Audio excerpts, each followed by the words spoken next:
Hello. Hello, Thomas.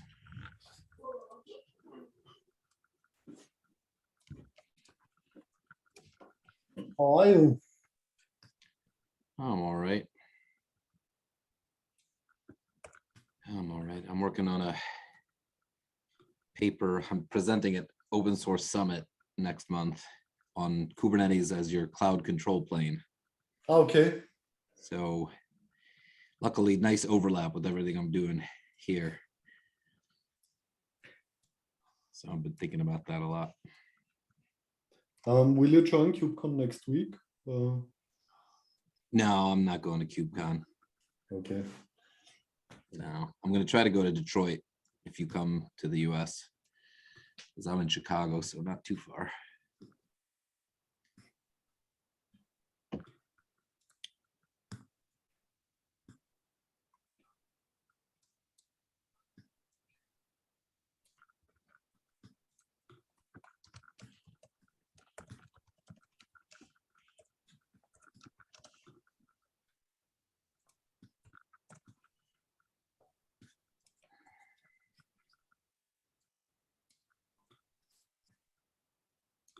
Yeah, thanks for posting about it in a couple of places. It's been chicken and egg. Like, we want to build momentum, but at the same time, you can't build momentum without having momentum. So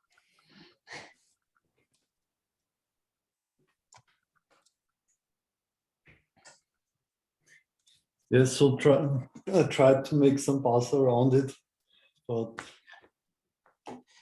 it's interesting. I mean, it's kind of,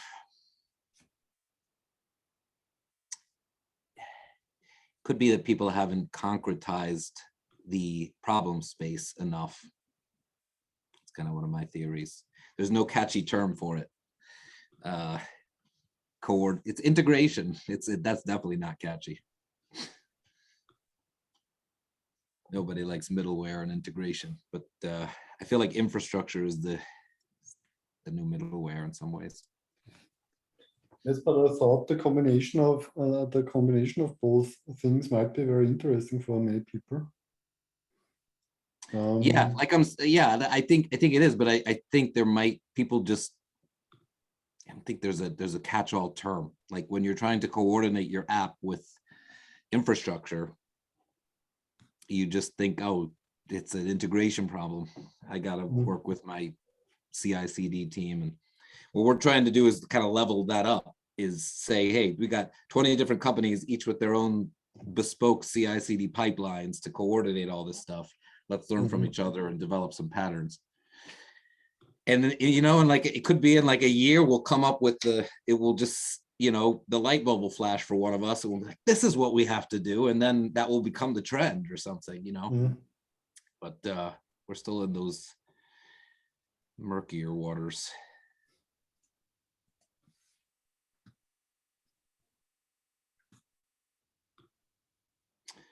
Yeah, so we could talk, Thomas, but I don't know if we're gonna get more folks here.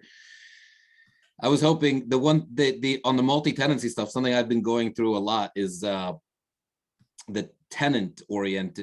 cluster-oriented multi-tenant stuff, KCP, vCluster, and Red Hat has something called Hypershift, which is a way to host one cluster and another cluster and serve, using cluster as the unit of multi-tenancy.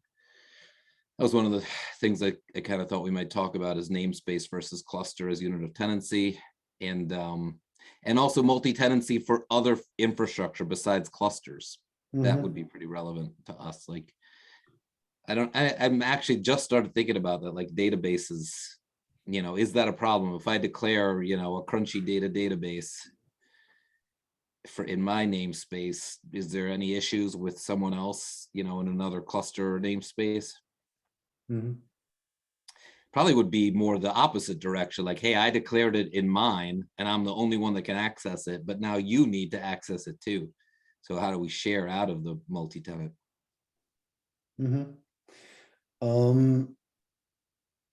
I think for one of the next meetings, so what our next steps should be for, we should try to write a very short blog post about the things you mentioned now. So about the ideas about multi-tenancy, and we don't need to have a solution for that in a blog post, but at least we could state that there is something like this, and just release a blog post and just to get people on board. Hello, Alex. Hey, folks. Yeah, Yeah. hey, Alex, thanks for joining. I'm a couple guys. Yeah, that's actually a great idea. I've been thinking of putting together a blog post on my own about the different virtual clustering options.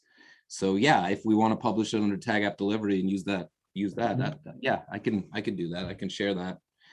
So I'll write up, it should, hopefully in the next few days, I'll write something up. And then, but I have to figure out how to publish it. I guess work with who?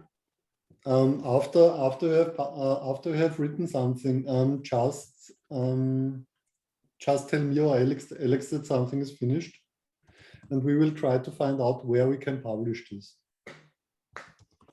Cool. Hey, Alex. Hey, Chris. We were just getting started, and I guess our first topic was around multi-tenancy. Hello, Chris. Hey. Yeah, so our first topic here was about the multi-tenancy white paper. Yeah, that's why I joined.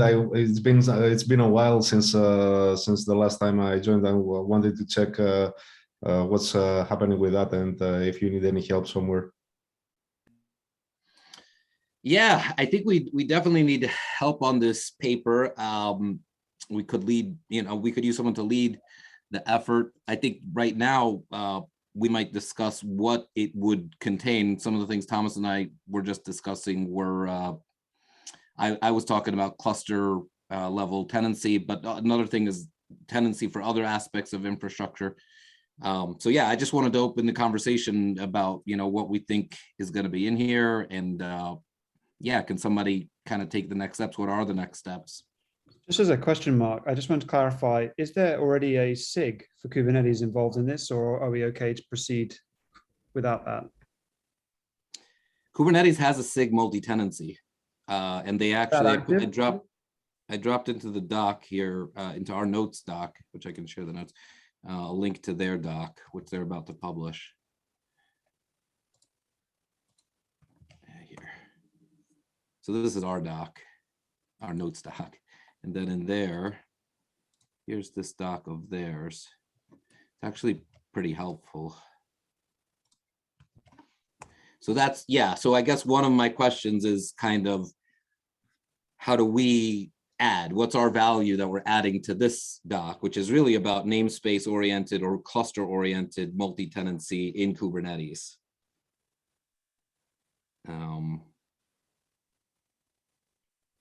So just to ask again, whereabouts is that in the page? I'm just looking down. Is that in what? I can share my screen. Will that help? the last agenda? Is it the last agenda? I'm just trying to find where the SIG is, the link to it. Oh, it's just the doc. So if you look at the agenda today, hopefully this doc links to their SIG. That's I see. Let's see. Let's see. I will just search for it. SIG multi-tenancy. Here it is. I'll put that link in the doc also and paste it here.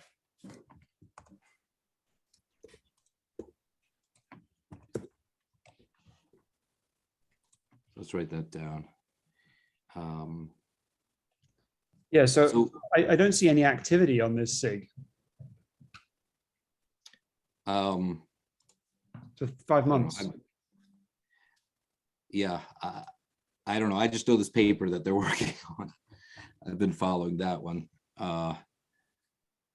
Says they're gonna create a PR. Okay, so I see. So this paper, my mistake. So this is the SIG, the work from SIG multi-tenancy that we're actually looking at here. Okay, I got it. Yeah. I think they want to add this to Kubernetes docs.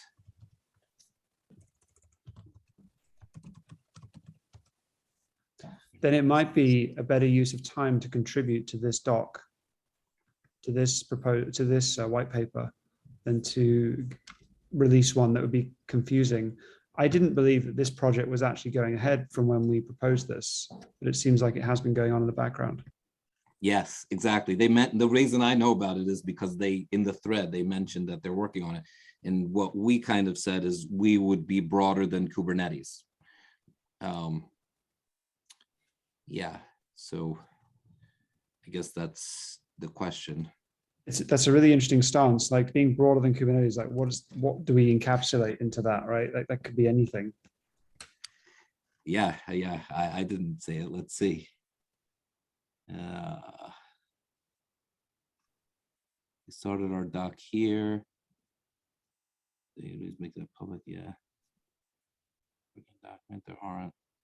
Yeah, we never really followed up, I guess. Div data Kulkarni. Yeah, I don't know. So yeah, are we saying that this is enough, the Kubernetes multi-tenancy? The only thing that I could think of in addition, well, two things. One, we could emphasize projects in CNCF if we wanted, like vCluster and stuff like that. I think that's CNCF. And the other is other infrastructure besides Kubernetes. So that's what I was talking about before you came in. Like, let's say I need a space in, I don't know, Jenkins or a database or an identity provider. How do I get that? Is that a problem that people are having? Maybe it's, I don't know, you declare a resource type and it provisions it. How is that working is that all, I mean, it's using the multi-tenant stuff from the clouds that it's provisioning from, or I don't know.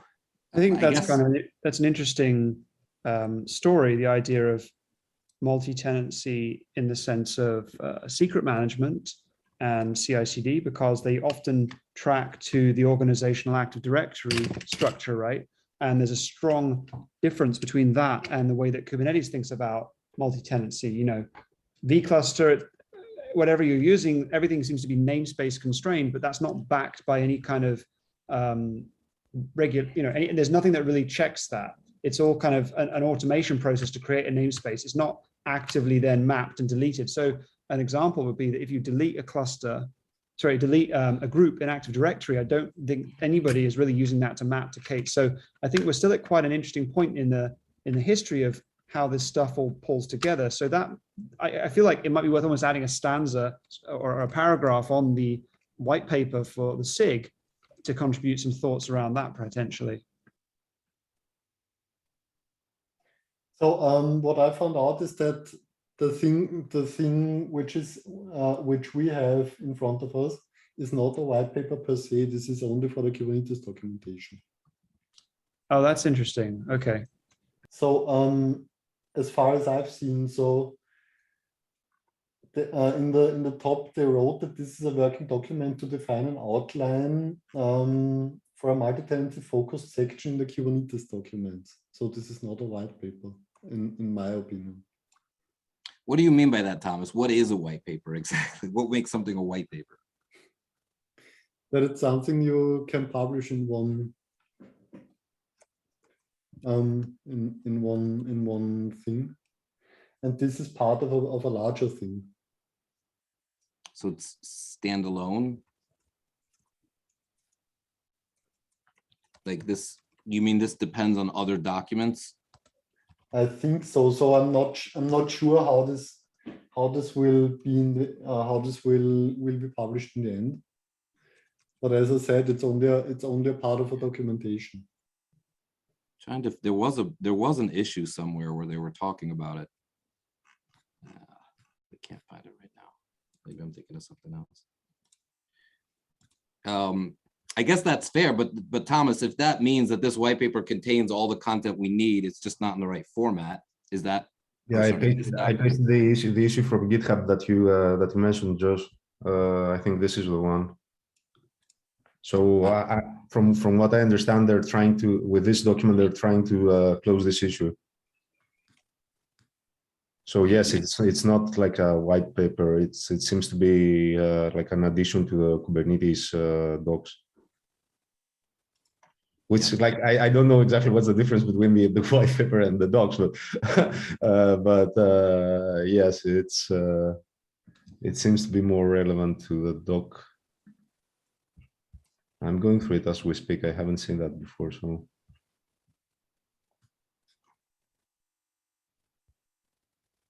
I also think this is something we could do asynchronously to find out what their goal was and what our goal as a CNCF tag or work group should be.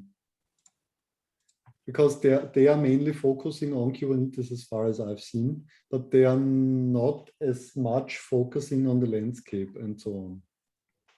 I think you're right. Like reading through that, one of the things that's slightly surprising to me is there's less than a paragraph about data plane isolation, which is one of the most important concepts in multi-tenant environments. So it could be that they need more end users to feedback. It could be the case that they just don't want to have a strong stance on it, or it could be that it's a work in progress, or it could be the fact that that network isolation subheader is part of that. But the sentiment I'm getting from this is that you're right, it's more of a documentation piece around K8s, whereas I always feel like a white paper is quite opinionated. So I think about the operator white paper. You go in, you talk about what are the key concepts, you look at what's going on in the industry, and you put together some narrative around these are the kind of things that we're seeing. This is potentially where we might see some next steps. So that could be valuable in itself. I think that what's really interesting right now that we could capitalize on is that in Kubernetes, there is no first-class support for multi-tenancy, right? It's kind of a hodgepodge of solutions. And I think we can also say that that's true of most of the ecosystem, in that you've got varying solutions by product.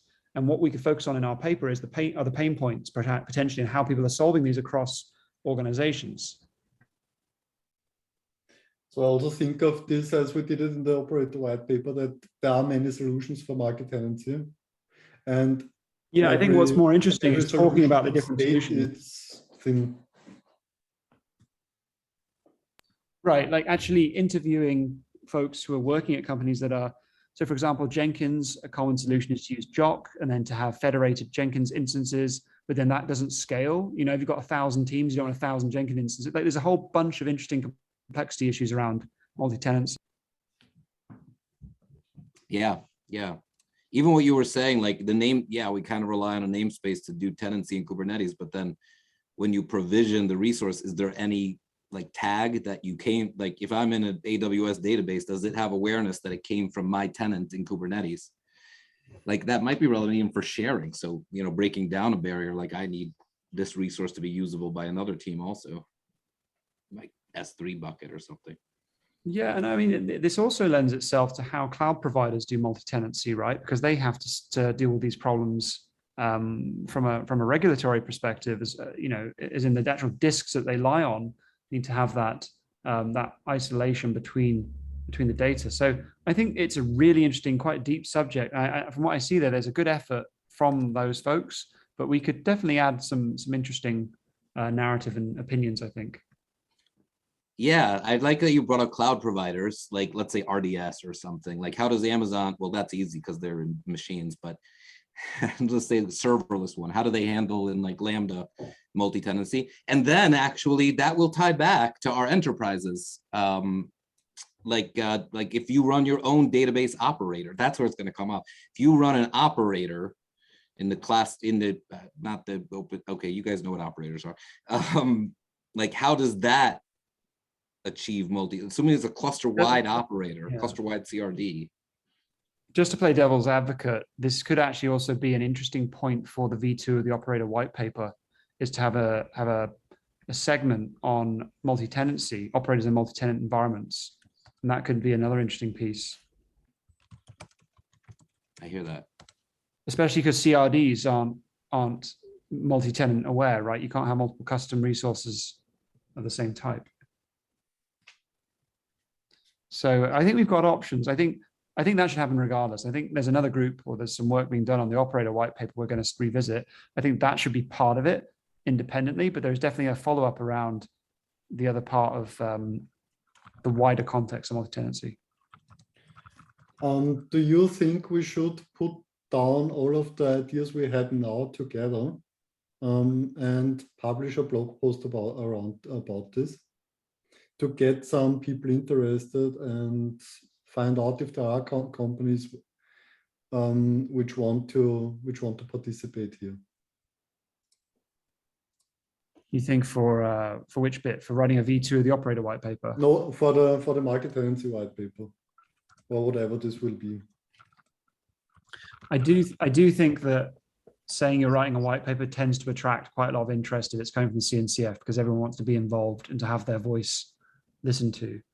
I think before we get to that point, we need to clarify exactly what we want to talk about so that it's very much a clear process and we don't have any of this hesitation of, oh, well, the Kubernetes org are already doing it. Like, it should be really well laid out in terms of what it is that people are being invited to talk about and then their thoughts on.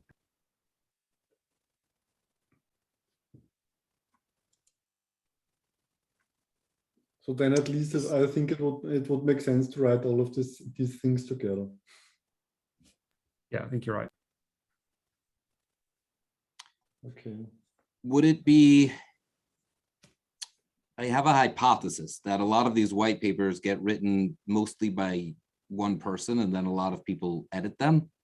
I don't know if you agree with that. I'm not sure 100%. I've seen that in some. So do we need to find somebody to write that initial draft? I guess in this case, the blog post, and then you could be a PR. We don't have to publish it straight from that, but something to get us started. I think that if you break the surface area down, it becomes a little bit less overwhelming. So we can give some section headings. We as a group could define loosely some high-level section headings, maybe then go one level deep and then invite people to start thinking about contributing. And that I think is a good strategy. Of course, you need to be using, like, you know, what sort of voice you're using, and the writing style needs to be fairly consistent. But overall, I think just getting something down on paper, it would be good at this point. This was a thing which worked pretty well on the operator white paper after some time, after we had some kind of structure. And we had work packages which we could assign someone. Then it worked, let's say better. The hardest part was getting a structure into this paper. I mean, you know, I'm quite happy to take an hour in the next couple of weeks and just sit down and let's just hash it out, like, independently of that Kubernetes piece. What is it we're trying to talk about? Why do we think it would be useful to other people? And how do we want to convey it, right? I think there are a lot of interesting interplays and thoughts, like Josh was saying, when you think about the components in these modern systems. I keep coming back to Vault because it's a really interesting example of where things get really messy really quickly. Yeah, I've seen that.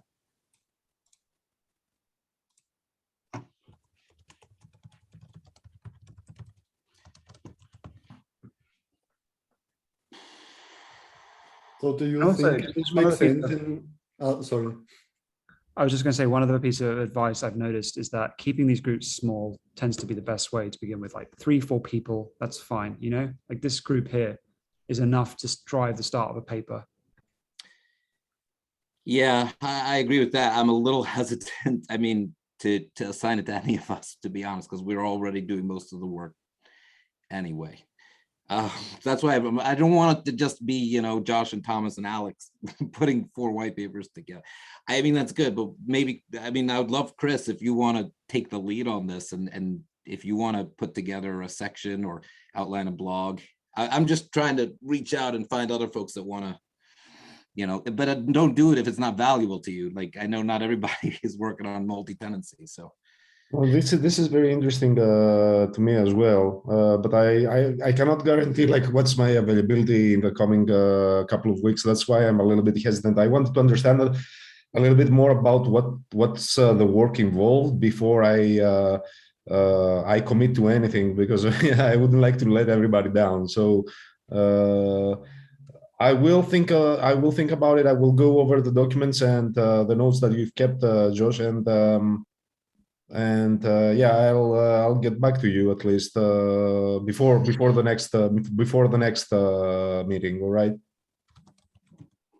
Yeah, that's fair. What I can do in the meantime is try to put some of the stuff in the issue, the stuff that is in our notes here, and let everyone know what we're thinking about, and maybe other people will step up there too.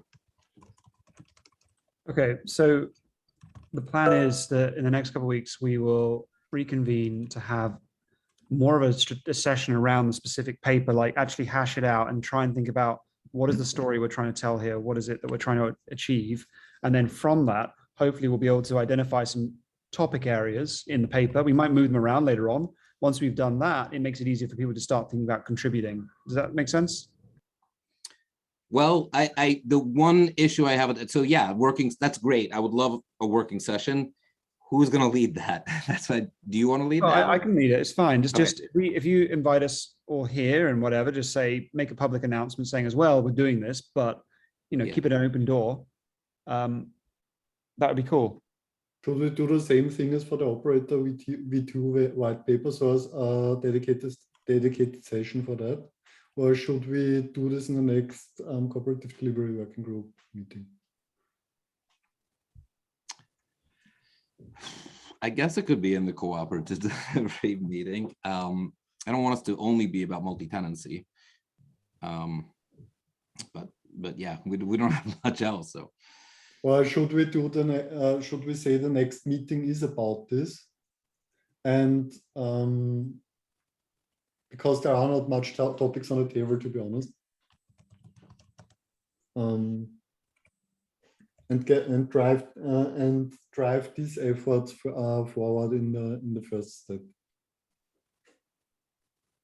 Yeah, I think it makes sense because you can help to co-chair the group, as you've been doing, and we can make sure there's a regular cadence on it. And effectively, the cooperative delivery group, in the short term at least, has something to sink its teeth into that's meaningful work. The way these projects always work is there are people who just jump on the bandwagon when it's 99% done. And that's what will be the case here as well, I'm sure. So I think what we could do for the cooperative delivery working group at the moment would be that we only do regular tag meeting, working group meetings every month, once a month, and every second meeting is a working meeting.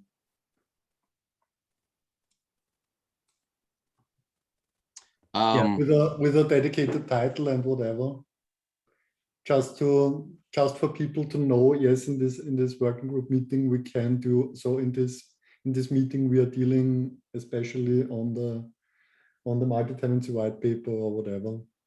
So in this case it will be mainly the multi-tenancy white paper in the first step, and on the other meetings we can do some updates, just like things on the potato head, and because this is also a thing you are driving, and other cooperative delivery things, just like project the other presentations and whatever. Yeah, I mean, the other main topic that we're thinking, at least in my opinion, is the coordination, so that when I deliver an app, I am getting all of the infrastructure I need. So I want to make like service binding operator and crossplane and things like that. I don't want to lose sight of those things, but yeah, those are more, we're looking for input on that, I guess, from users, and we don't really have it. So I think one of the things from a working group perspective, it would be cool for the working group meetings where we don't work on such white papers or whatever, that we get some projects who want to present, just like crossplane, just like so how do you deal with cooperative delivery, just like some things with Terraform and whatever. So we should actively go out to the projects and invite them to the meetings. Yeah, so that actually, I'm glad you brought that. That's actually I've been working on, what our strategy is for the working group, and that's exactly what I'm proposing. Is I want to bring in some thought leaders in the area and drum up conversation, and us. I want us to, like, that's why I put down on my thing, hey, I can present to you all, vCluster and KCP today, and kind of make this a meeting or a group that's at the bleeding edge, I guess, of this stuff. Josh, are you at KubeCon next week? Unfortunately, no. Okay, I think you just made me think of a subject that we need to really explore, and I think the machinery in place to make tags successful isn't quite there. Like we don't have a way to ingress ideas right into our own roadmap that aren't very kind of infrequent and sometimes just by chance, like the multi-tenancy stuff. And it would be really good to give you the machinery to say, I know what this working group is going to be doing for the next 6 months, right? I know what things are going in and out, what projects are going to be spinning up and down. So I think from a wider tag perspective, some of the co-chairs and ourselves could definitely try and think about revigorating that. I'm just looking at our boards, our roadmap. That should be full of things that people want from a community perspective from us to cover, you know, as a tag and as a subsequent working group. I actually have to drop everyone, but I apologize. But this sounds really good, and count me in for the session that's going to be working on the white paper. So 2 weeks today. Awesome. We'll All right. get started on that. Thank you. Bye-bye. Yeah. Bye. Actually, what he said was one of the things that I've noticed, like Chris, when you gave the presentation to Tag App Delivery on Mist.io, the incoming projects are inspirations, honestly. Like, I mean, crossplay, those we don't necessarily, like, I don't know. I think that's it fits with the role at CNCF. Every project that comes in, I take a look at, and there's new ideas that come out of each one. It's not the only source, but that I know we've been having a thread in CNCF about how to bring in sandbox projects. And just so, yeah, that's just one strategy we could take is, hey, every project that comes in that can influence and, you know, lead thought in the app delivery space, let's make sure that we talk about it in Tag App Delivery or Cooperative Delivery. And so that's a thing we should drive a bit forward in the future. So I think every project has the possibility, the same as Mist.io, has the possibility to present themselves in the Tag App Delivery. For the cooperative delivery working group, this would be with a specific use case. So with this edition. So what we thought about when we wrote the charter for the cooperative delivery working group was that we find a lot of solutions for exactly the problem we stated there. And just from the perspective of a person who did it recently, it's also like a discoverability issue. Like I didn't know what to do and who should I reach and how I should communicate what I'm trying to do, and you know, what are the options, or if it's an option or not. So I'm a little bit more persistent than the average type. So I found my way through, but I'm guessing that somebody who's like a little bit more shy, or you know, it would be harder for them to figure it out and get in front of you. So I don't know if this is like a documentation issue or not, but like I had to do 3-4 hops from person to person until I find something, and then, you know, each person stops responding at some point, so you need to get back to them, and then again and again until you find your way. So it's a little chaotic and can discourage people. But I can, at least for new ones, right? Okay, because the existing CNCF projects, it's much easier. You just reach out to the people and that's it. Like they either get in or not. So it's much easier there. But for new projects, it's a little bit harder to discover. That's like, at least from my experience, very, very recently. I don't know if anybody else had the same experience. But now you are here. So well, so what I'm hearing from you, Chris, is not so much about, you know, just general contribution to Tag App. It's your project, Mist.io, as the, you know, would have been nice if they had said, you know, when you first asked the sandbox, hey, why don't you go to Tag App Delivery, ask them for help, present in that, and then me or Thomas might have said, okay, Chris, how's it going? Like, yeah, exactly. Like some sort of, not very well defined, but at least a high level of a high level description of a process. Let's say, like, hey, you know, we are interested in A, B, C, D. If your project is doing something interesting there, then reach out to Josh, Thomas, whoever, or find us on Slack and book a slot so you can present what you're doing on our next meeting or something. Something like a simple. I didn't find anything like it. There might be something like that. I don't know, but I didn't find anything, at least myself. I had to go through people and pinging them on Slack, sending them emails, and until I figured it out. So yeah, maybe something like this, which will serve as the top of the funnel for new things. Maybe this should be described at least on the tags page. Mhm. Yeah, so I think thoughts are going on around that. It's good to hear your experience, Chris. We're trying yeah, to get a bit louder than the last time. I hope you saw this. Sorry? We are trying to make some noise in the last time. So I hope you saw this on Twitter and so on. Yeah. I saw it. Thanks. Okay.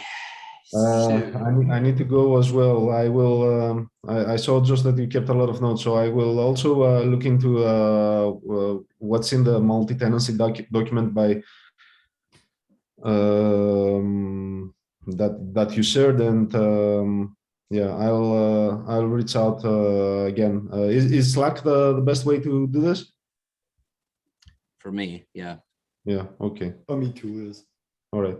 But don't do too much, Chris, because we agreed now that we're going to do a working session in 2 weeks. So yeah, let's all think about it in advance. In any case, I want to go over it just to have a better understanding, because especially if you kind of open it up to more than one platforms. I mean, not just Kubernetes, but other clouds as well. Then it can get really big, but really interesting in the same time. Yeah, that seems it's going to be part. I mean, for you with Mist, going straight to the cloud provider could be even. Yeah, that's a whole nother conversation. I mean, you're not necessarily going to Kubernetes with Mist. Yeah, you can do any. That's the idea. Yeah. So what its underlying platform does is really important. We have experience pretty much with everything. So I think there we could contribute a lot of our experience. Cool. All right. Yeah. So we'll see you, Chris. See you. Have a nice day. I have a couple other items on here, but we don't necessarily have to do them. In fact, let's not do them because we said that this cluster as a unit of dependency. I'll write a blog. If you're still okay with that, Thomas, I'll write a blog post on that, mainly to build credibility for us. Yes, and simply try to show the people that there is something and we are doing something. Yeah, exactly. It'll be a cool paper. I'm excited about this. The other thing I was going to mention is Potato Head. I've got a pending PR there that adds OpenID Connect. I've only tested it with Google's sign-in so far, but people can test that. It only uses that if you want. Like by default, if nothing is set, it will keep working the old way. I also added in sessions as part of that. Well, kind of part of that, but it was relevant. And but it's only cookie based. The reason why I'm doing all this is my next step is to actually use an external database. So I figured an easy one is the session store. So I'll use, I don't know, Redis or SQL or MySQL or something as the session store. And that will finally give me a piece of infrastructure to coordinate with my app. That's the goal there. Very cool. Yeah. Oh, and I also, the Argo CD walkthrough I finished, but I haven't PR'd it yet. But it's not that hard, actually. It's really, was much easier than Flux, interestingly. It might be that I create a pull request for the Argo CD stuff in the next few weeks. I have one, I'm saying. Yes, but I would like to contribute the code for that. Oh, okay, you've got one. And not only a walkthrough. Because you can manage everything declaratively. And I created some kind of this in the last few weeks for the Potato Head. And okay. Yeah, that would be awesome. Okay, so you're on that one. We should Mhm. write that in the, I'll put that on Potato Head. That's a tricky thing, which is why those draft PRs sometimes come in handy, knowing what people might already be working on. Cool. Yeah, so I think that's, do we have any other stuff here? We talked about No, building nothing momentum. more from my side. So I took as an action item that I will create the multi-tenancy white paper working session in the community portal. Oh, you don't have to though, right? Because we'll just use the next cooperative delivery meeting. Yes, but there is none. Oh, what? There's not one on 525? Because initially when I created the series, I only created the series for half a year, and this Oh, okay. is over now. So what I would do now is that I would create a dedicated multi-tenancy white paper working session for the next in 2 weeks. Okay. And I would also create the I would create the real cooperative delivery working group meeting only once a month, so every 4 weeks, so that we can always decide what we want to do in every second meeting. And if we say yes, this should be a dedicated working group meeting, then we do a working group meeting, whatever.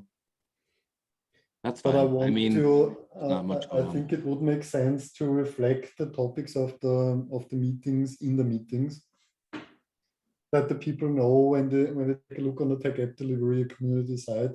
Yes, on this day there is exactly this meeting. You're saying put an agenda as early as possible?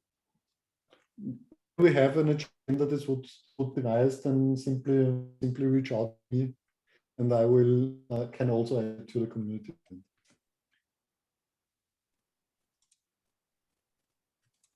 Okay, I think I understand. Section break.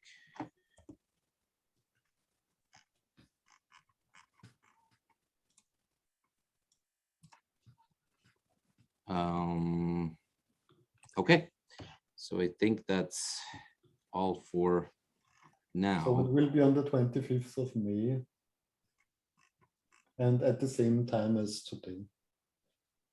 Yeah, let me write that down, actually, that you're going to do that. Develop an outline in dedicated meeting. So I'll fix the notes. Dedicated meeting on 5/25. GH issue.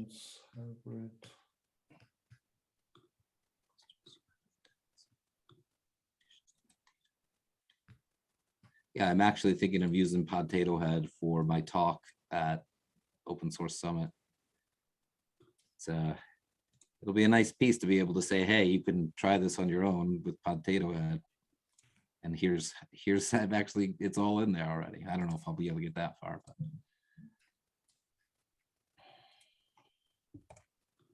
Okay, but hello, Jen. We didn't say hello. Hello. No, I arrived late, sorry. And then there's people like shouting at me in Slack, and then I'm like half here, half there. So sorry about that. Thanks for joining. So you are like going to write a blog post, see about like is that like inviting people to join the white paper, like crafting, and then but it's we will first, are we first going to decide what we aim for as the structure, and then invite people to like contribute once we have some opinion on a structure? Or I think the first step should be that Josh writes down his ideas and so on, and we can publish we can easily publish a blog post regarding this.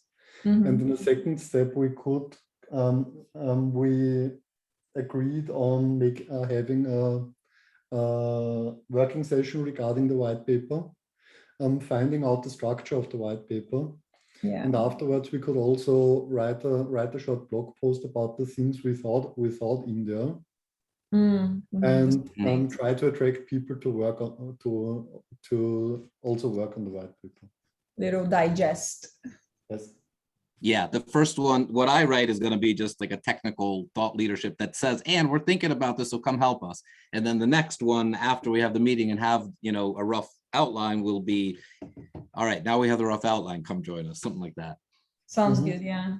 Yeah. I think, yeah, like I think I heard Alex saying about the amount of people is good. And I heard you saying that it's like it's a lot of work as well. You've been doing a lot. But yeah, like I guess if we just have this, when Thomas and I were in the Operator V1, it was a bit of like lots of people joined and then they were like, I can help or something. But then it's easier when we like, this is what you can do concretely. You can fill up this section, you can add these things, and then it's like a little easier for people just to feel in their mind some actionable item rather than, oh, if you have an idea, like no one kind of maybe commits to something. So maybe it's better to be a bit more, unless people have a strong opinion, then fine, challenge us, but maybe it's come with the suggestion first is easier. Yeah. Sounds good to me. Is the Okay. session, when is it going to be the session that we are going to discuss the Today in 2 weeks. 2 weeks after KubeCon? Okay, in the TAG meeting, No, in This working group WeG meeting. this meeting. Okay, cool. WeG, I call it, from my old IETF. I don't know, those days. And will you put the ideas into a blog post before we have this meeting? No. The blog post I write is just going to be about clusters as a unit of tenancy and several projects that are pursuing that. And Right. then as like we'll say at the bottom or the top or something like we're pursuing these topics in Tag App Delivery. Come join this meeting. That kind of thing. Okay. Because it's just going to be my, but you guys will vet it, but it'll just be an opinion piece really. Okay. On the current stuff, not necessarily just the operator white paper. Okay. Cool. Yeah. It's not the operator, so yeah. Okay, so I think we can call it. Are we good here? Anything else we want to discuss? Give you all some time back. No, thank you very much. Okay, thank you, Thomas, for helping out with getting some folks here and for the good plan here on the multi-tenant stuff. It's really helpful. Perfect. Okay. Then have a nice time. evening and see you again in 2 weeks. Okay. Have fun at KubeCon.